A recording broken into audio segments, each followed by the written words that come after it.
Chapter 7 ढूंढते रह जाओगे। यह एक पहेलियाँ हैं जो हमें सॉल्व करनी है। इसमें पहेलियाँ मनोरंजन के साथ दिमागी कसरत भी करती हैं, साथ ही कल्पना एवं तर्क शक्ति को भी बढ़ावा देती हैं। पहेलियाँ रोचक, मज़ेदार होने के साथ भाषा विकास में भी सहयोगी हैं। पहेलियाँ हमें शब्द वाक्य के विशिष्ट प्रयोगों से भी अवगत कराती हैं। ऐसी ही कुछ पहेलियाँ यहाँ पर दी गई है। तो पढ़ाई के साथ साथ मनोरंजन भी होता रहे तो विद्यार्थियों आप सबका मन तरोताज़ा बना रहता है। इस पाठ में दी गई पहेलियाँ दिमागी कसरत भी कराती हैं और मनोरंजन भी कराती है। इससे हमें 2 फायदे होते हैं। तो इसमें पहेलियाँ देखें तो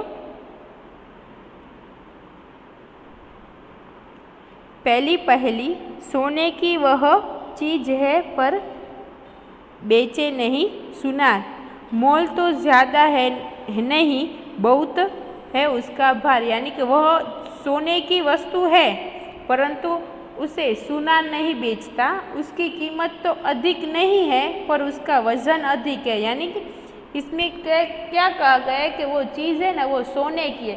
सोना यानी जो सुनार बेचता है वो सोना नहीं है, वो सोने की चीज़ यानी कि वस्तु है, उस पर हम सोते हैं। इस पहेली में हम सोने को क्या बोला गया है? चारपाई, जिसके ऊपर हम सोते हैं वो बोला गया है। परंतु उसके सुनार नहीं बेचता, यानी उसको सुनार तो नहीं बेच सकता, उसकी कीमत तो अधिक यानी ज़्यादा नहीं है पर उसका वज़न ज़्यादा है। तो इसे हम क्या कहेंगे? यह पहेली का आंसर क्या है? आपको भी सोचना, यह पहेली का आंसर है चारपाई। चारपाई यानी कि पलंग। इसके बाद दूसरी पहेली, एक नगर में ढेरों चोर, चोरों का मुंह काला, पूछ पकड़कर खींच दो झट हो जाए उजाला। यानी कि एक ऐसा नगर यानी एक ऐसा शहर है जिसमें बहुत से चोर रहते हैं। उन चोरों का मुंह काला है, उनकी पूछ पकड़कर खींचने से फौरन प्रकाश यानी कि तुरंत प्रकाश हो जाता है। वो क्या हो सकती है? सोचो जरा। तो वो है एक माचिस। तो माचिस की तिली है, उसमें आगे क्या है? उसका मुंह है वो काला है, उसको हम माचिस पर रख के ऐसे खींचे तो वो क्या होता है? जल जाता है, यानी वो वहाँ से प्रकाश फैलाता है। इसीलिए हम क्या कहेंगे? उसे माचिस। यानी पहली पहेली थी वो था चारपाई और दूसरी माचिस। अब आगे देखें,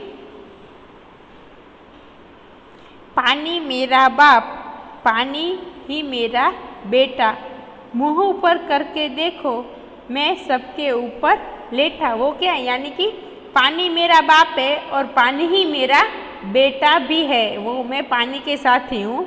मुँह ऊपर उठाकर आकाश की ओर देखोगे तो मैं सबके ऊपर लेटा हुआ हूँ, ऐसा दिखाई दूंगा।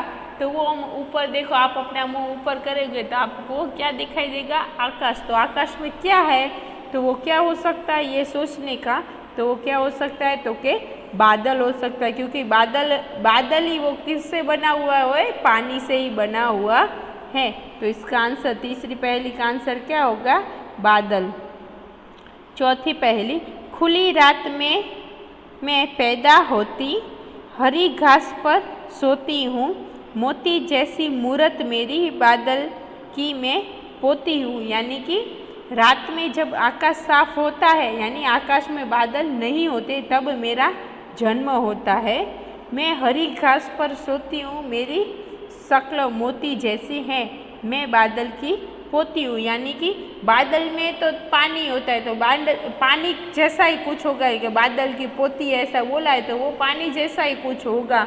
और वो हरी घास पे, यानी जब आकाश खुला हो जाता है ना, तब रात में वो हम देखें तो कोई कार होती है, गाड़ी, बाइक या कुछ भी, उसके अरीसा होता है, उस पर क्या होता है? तो उस पर वो बूंद एक छोटी छोटी बूंद जैसी हो जाती है।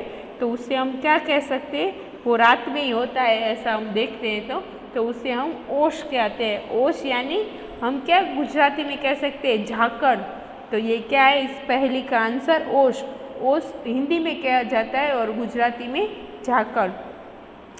इसके बाद 5वें नंबर की पहेली, इधर की बात उधर में करता, उधर की इधर में बताता, चुगलखोर पर कहे ना कोई, सबके काम में आता। यानी कि एक जगह के पास एक जगह की बात दूसरी जगह को बताता, लेकिन क्या बोलते हैं इसको हम, मैं इधर की बात उधर और उधर की बात इधर करता हूँ, लेकिन मुझे कोई चुगलखोर नहीं कहता, मैं सबके लिए बहुत उपयोगी हूँ। तो उसका आंसर क्या हो सकता है? तो ऐसा क्या हो सकता है, हाँ एक दूसरे की बात करते हैं तो वैसा वो क्या होता है, टेलीफोन यानी, अथवा तो हम फ़ोन मोबाइल फ़ोन भी कह सकते हैं, जिससे हम एक दूसरे की बात बहुत दूर रहते हैं लेकिन हम तुरंत बता सकते हैं। तो इसका आंसर क्या आ सकता है, टेलीफोन। सोने को पलंग नहीं नहीं महल बनाया, 1 रुपया पास नहीं फिर भी राजा कहलाऊं। यानी वो क्या हो सकता है, इसके पास सोने के लिए पलंग भी नहीं है, उसके पास रुपया भी नहीं है और महल भी नहीं है, तो भी वो राजा कहलाऊं। तो वो ऐसा कौन हो सकता है? तो वो आपको दिमाग में आ ही गया होगा। तो भी देखिए, मेरे पास सोने के लिए पलंग नहीं है, मैंने अपने लिए महल भी नहीं बनवाया है, मेरे पास 1 रुपया भी नहीं है, फिर भी मैं राजा कहलाता हूँ। तो ऐसा कौन हो सकता है? तो कि शेर ऐसा हो सकता है। तो इसका आंसर क्या आ सकता है? तो शेर भी, वो भी हमारा, हम जंगल का क्या बोलते हैं, हम उसको राजा बोलते हैं, इसीलिए इसका आंसर क्या आएगा, शेर। इसके बाद की पहली, 3 अक्षर का मेरा नाम, पानी देना मेरा काम, प्रथम कटे तो दल कहलाऊं, बीच कटे तो बाल कहलाऊं। यानी कि मेरा नाम 3 अक्षरों का है, फिर इसमें मैं सबको पानी भी देता हूँ, मेरे नाम का पहला अक्षर हम काट दे तो दल बन जाता है, और बीच वाला काट दे तो बाल बन जाता है।